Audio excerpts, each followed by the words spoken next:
This has to be the best built keyboard Ajazz has ever made. With a full aluminium frame, an aluminium switch plate and side printed legends, it's a real eye-catcher. In today's video, we'll go over the build quality, do an unboxing, test accuracy and performance, and see how it stacks up against the 25 other rapid trigger keyboards I've tested. I'd also like to thank Ajazz for sending over the review unit. The contents of the box are pretty standard for a more budget-oriented product. Inside you'll find the keyboard. This one is in the white colorway with black side panels, but there are plenty of options to choose from, including different switches, keycap colors and prints.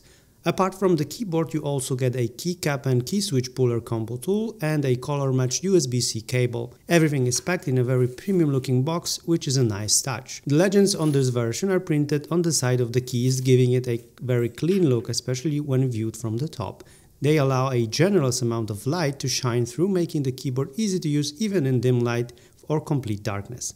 You can adjust the brightness using the FN key with the up and down arrow keys and toggle between colors with the left and right arrows.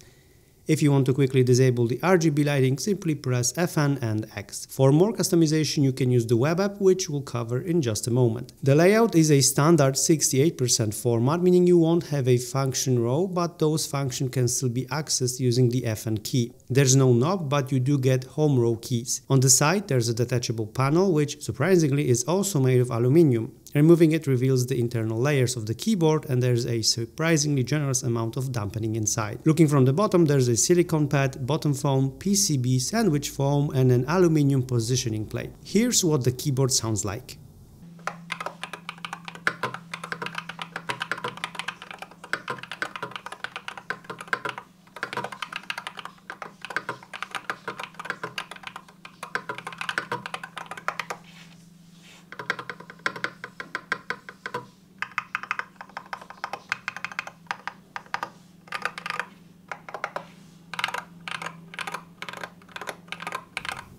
In daily use, it does sound a bit louder than expected, which is surprising considering the number of dampening layers inside. Since the keyboard is mostly made of metal, it weighs around 1.1 kilograms, giving it a solid presence on the desk and making it really hard to move around. This version of the keyboard uses Kodak magnetic switches, allowing you to set the actuation point anywhere from 0.1mm to 3.4mm, with the dead zone set to 0mm. Changing the dead zone also affects the maximum actuation value. For rapid trigger, you can set it anywhere between 0.01mm and 2mm. The keyboard supports 8000 Hz polling rate with 32,000 scanning rate, and all the tests you'll see here were performed with these settings. To test accuracy, I used a micrometer to precisely drive the switch shaft and verify whether the keyboard accurately reflects the settings from the app.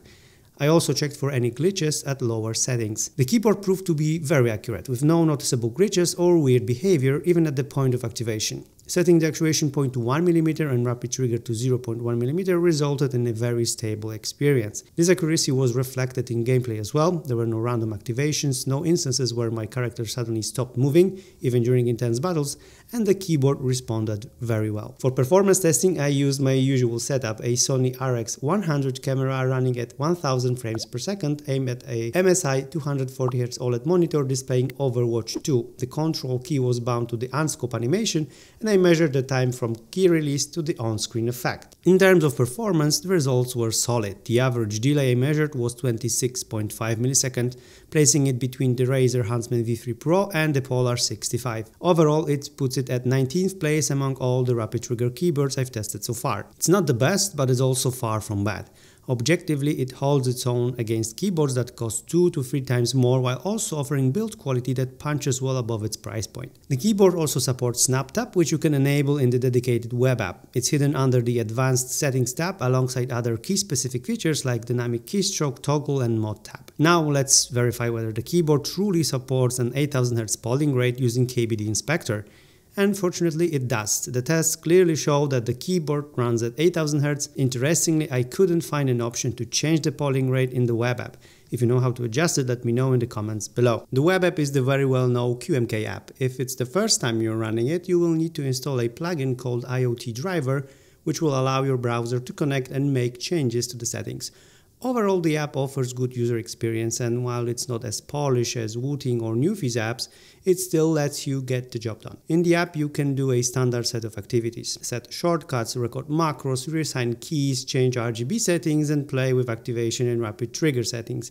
The first thing you should do, however, is calibrating the keyboard, which can solve any potential issues with accidental activations. It's fairly easy to do. Basically, you need to press all the keys at least once to let the app measure the magnetic field values for each step from top to bottom. When setting the activation and rapid trigger values, I encourage you to start with a safe value of 1 mm for activation and 0.3 mm for rapid trigger, and if you still find it too slow, change it. This way you will be able to find at which point the keyboard becomes too sensitive and starts introducing random activations and glitches. Time to summarize whether the Ajazz Alux 68 is worth your attention. The short answer is yes, it's a very good product with solid performance and exceptional build quality, especially considering the price. Sure, the performance could be slightly better, but 26 milliseconds is a very respectable result and should provide a smooth experience while gaming. Hope you enjoyed this video, and if you did, please share, like and subscribe. I'm Laser, and I'll see you soon.